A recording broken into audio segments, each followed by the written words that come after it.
29th March to 1st of April. Come see how pros from all over the world do it at the 2012 Barclays Kenya Open at the esteemed Muthaiga Golf Club. Tickets available at Karen Golf and Country Club, Kenya Golf Union, Muthaiga Golf Club from 22nd March to 28th March and at the gate from the 29th of March. Don't miss one of the most prestigious tournaments in Africa. Barclays Kenya Open 2012.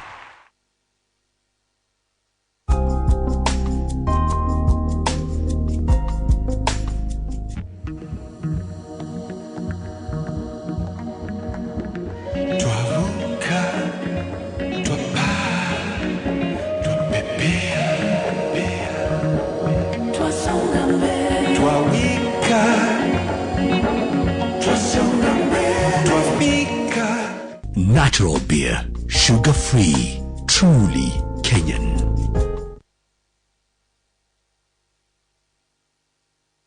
Kisumu, are you ready? The magnanimous and most exciting Groove Tour with Skiza is coming your way this 1st April at the Jomo Kenyatta grounds from 1 p.m. Groove Tour with Skiza will feature your favorite gospel artists, MC and DJs. It's an experience that you cannot miss. And to select your favorite Skiza tune, simply dial *811# to search for and download your favorite Skiza tunes by Rose Muhando, Christina Shusho, PMF, Jimmy Gate, Lydia Joy Kaimuri and more. Don't be left out of the bandwagon as we have exponential gospel fun. Entry is free. Groove Tour with Skiza this 1st April at Jomo Kenyatta grounds.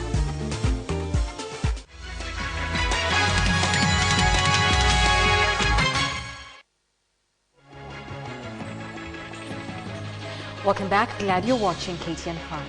The Central Organization of Trade Unions, KOTU, says it will move to the Court of Appeal to block the implementation of the new NHIF rates. KOTU says that NHIF has a hidden agenda with the new rates, which are set to be implemented next month. This is NHIF board members met to chart the way forward after the High Court ruled yesterday that the new rates can take effect. KTN's Asha Mwilu spoke exclusively to NHIF and KOTU.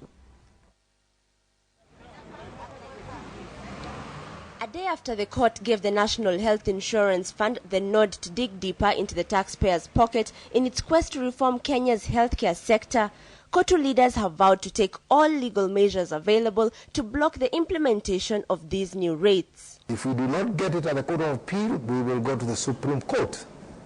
And if we do not get it at the Supreme Court level, we will go to the People's Court. NHIF in turn argues that the new rates will help facilitate new reforms and provide decent health care to all citizens. The fact that you can walk into a hospital, get a clean bed, and somebody helps you to pay the bill. For me, that is the most important thing. The new rates will ascertain that workers earning more than 100,000 shillings pay 2,000 shillings per month from the current 320 to the NHIF. Those earning less than 5,999 shillings will contribute the least, 150 shillings a month. These rates continue to spark mixed reactions from the public.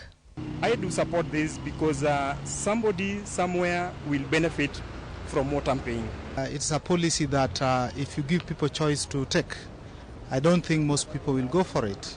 The reason being, they choose to pay the lowest rates in medical. And although NHIF promises that these rates will be the genesis of the much-needed change in how the fund caters to the citizens, KOTU claims that there's an untold story to this new move. They need that money for purposes other than improving the benefits that the workers enjoy under the NHIF fund. What NHIF is offering now is the cheapest compared to any other private insurance. Let it carry out reforms to ensure that it is responsive to the needs of the contributor. If they could accept the ruling of the court, and we sit down and work and talk and continue to work together. The wrangles between KOTU and NHIF could see the implementation of these new rates suspended for an even longer period. In the meantime, the promise of reforms in the National Insurance Fund to the hard-working taxpayer continues to be just that, a promise. Asha Mwilu, KTN in Nairobi. Often when there is unresolved conflict in a war-torn region, the means to end the dispute and bring peace are often elusive. But in Isiolo County, where inter-ethnic conflicts are almost a daily occurrence, a group of not-so-young women are determined to end the strife and promote togetherness and peace through sport. Here is KTN senior reporter Carol Nderi with more from Isiolo County. A quick glance at these players and it dawns on you that this is no ordinary team. The agility and aptness that comes with youth might be missing amongst them, but that will no way deter them from playing netball despite their advanced ages.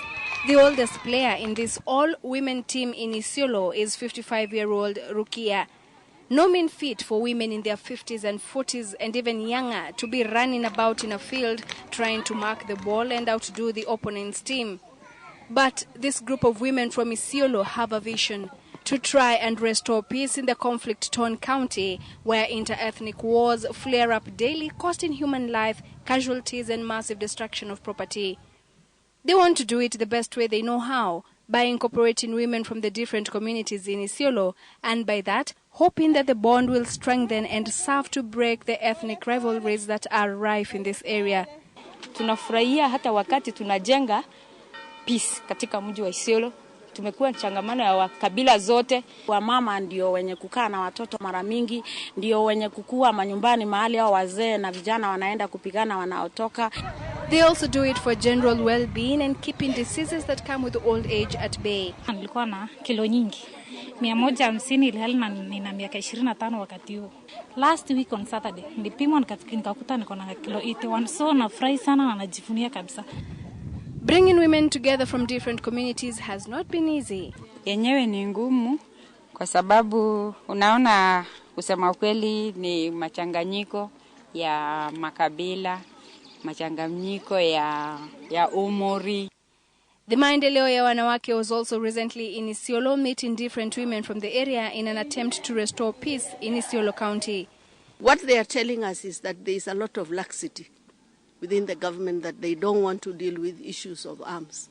And that is a very serious issue. They have even suggested to have Operation Linda Isiolo. They are ready to go to any extent to attain peace in Isiolo, hoping well-meaning Kenyans will join them in this venture. Despite of their age and diverse ethnic backgrounds, these women have chosen to focus on their commonality. Their aim being to foster peace here amongst residents of Isiolo, especially at a time when inter-ethnic conflicts are at an all-time high, threatening to destabilize Isiolo. Carol Nderi, KTN, in Isiolo County. And good to see Carol taking part in those events too. Indeed. When's the last time you exercised? Let's not go there. That's unfair, Michael. Thank you for that. All right, I think it's time for us to take a break. When we return, we've got all the business news with Zawadi Mudibo. KTN Business Today, shortly. Yes, they do. They are an interested party. An interested party in terms of the more the teachers, the higher the stakes for KNUT. And the lesser the teachers, the lesser the stakes for KNUT.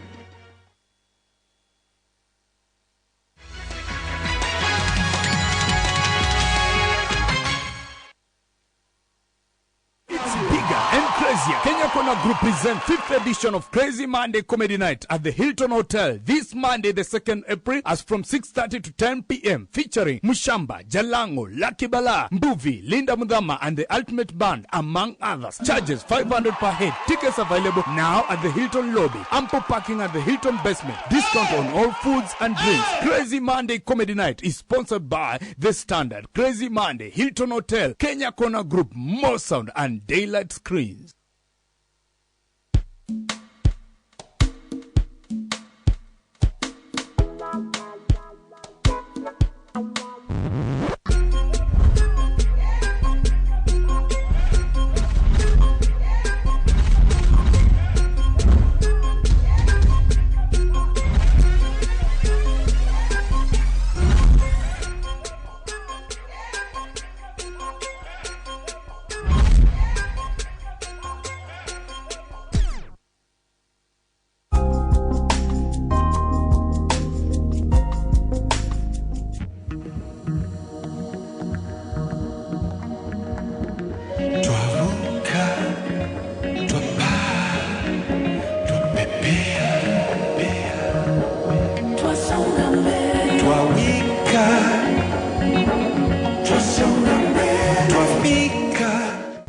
natural beer, sugar-free, truly Kenyan.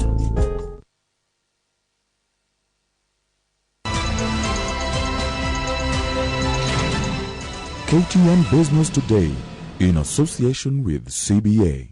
We can make the most of what we have. CBA, time for more. A very good evening and welcome to your home of business. This is KTN Business Today and my name is Zawadi Mudibo. Now, according to the Public Accounts Committee, the government lost 2.13 billion shillings in Kenya currency printing deals following the termination of a printing contract with Delarue. The figures arise from 6 interim tenders the Central Bank of Kenya has been using as a stopgap measures. It currently does not have a contract with any printing currency firm. Now, the committee also dug into claims that government had concluded a joint venture agreement with Delarue without involving the Central Bank of Kenya. Michael Karanja with those details. Central Bank Governor Professor Njuguna Ndongo appeared before the Public Accounts Committee for the second day, and this time round the committee was incensed by a decision by Treasury to terminate a contract with a Malta-based firm that had quoted £31.5 million for the job and instead revert to using higher prices quoted by Delarue. According to the figures presented by CBK, the Malta-based firm had tendered to print currency at £18.42 per 1,000 notes, but Delarue currently charges the government £29.61, raising questions as to why CBK had not sought to procure another printer. Unfortunately, I am the governor of the central bank who has to make sure that the country has adequate resources, currency, who had only to use the 2002 prices waiting for everything to be done. Also of concern to the committee were claims by Finance Permanent Secretary Joseph Kenywa that the joint venture agreement between Delarue and the government had been finalized awaiting signing, which appeared to have caught the governor unawares. The joint venture agreement will see the government buy a 40% stake in the Ruaraka-based printer that has been printing Kenyan currency since 1994, with Delarue in turn asking for a 10-year binding contract to print currency. You must protect the public from these business people who want to make not profits but be involved in profiteering. Central bank will always strive to get competitive prices which are going to be beneficial for Kenyans. Also expected to appear before the Public Accounts Committee are former CBK Acting Governor Jacinta Mwatela and former Finance Minister Amos Kimunya in regard to the controversial Delarue dealings. Michael Karanja, KTN Business Today. Now, the Jubilee Holdings has reported a 2.14 billion shillings pre-tax profit for the year 2011. The insurer posted a 39% increase in gross premiums from last year's figures, effectively crossing the 15 billion mark. Life insurance business recorded a 35% growth, while short-term businesses increased by 43%. Directors at the Jubilee have recommended a total dividend of 110%, which equates to 5 shillings and 50 cents per share. The insurer attributed its results to product development drive in the short-term and long-term businesses, as well as focus on the crop and livestock insurance SME targeted products, the retail medical products, with the earnings per share increasing to 33 shillings and 10 cents. Now, moving on, we look at the business roundup of the day. We feature about 3 stories on what is happening in the business circles in the country. Online marketing for tourism has been identified as a dominant channel for travel sales and bookings. Participants at the e-tourism frontiers pointed out that the new mode of marketing continues to be shrouded in misery, as most marketers lack the required skills, even as social media continues to be the game changer in hospitality management, with stakeholders calling for affordable internet rates to hoteliers. Meanwhile, Trademark East Africa has partnered with the Tea Board of Kenya to develop and design an online portal and management information system that will see the Tea Board's business processes automated. Trademark East Africa intimated that the portal will help sensitize tea traders on the Tea Board's requirements, regulations and procedures, as well as offer online application for licensing and permits, as well as reduction of cargo clearance delays. And finally, Global Airline Alliance SkyTeam has launched a fully refreshed version of SkyTeam.biz, its dedicated website for the travel industry. Now the site has been upgraded to have a similar look and feel to skyteam.com, but with information and designed with a travel professional in mind. The website was initially launched in English and French, but will now be available in 11 more languages by the end of 2012. Now moving on to the financial market report, where the Kenya shilling held steady against the dollar on Thursday as markets awaited inflation data to assess the prospects of a rate cut next week. The shilling did trade at 82.91 and 83.11, buying and selling respectively. To the pound, it did exchange at 131.88 and 132.23, and also they are moving to the euro at 110.40 and of course 110.69, buying and selling respectively. A look at how the NSE did perform.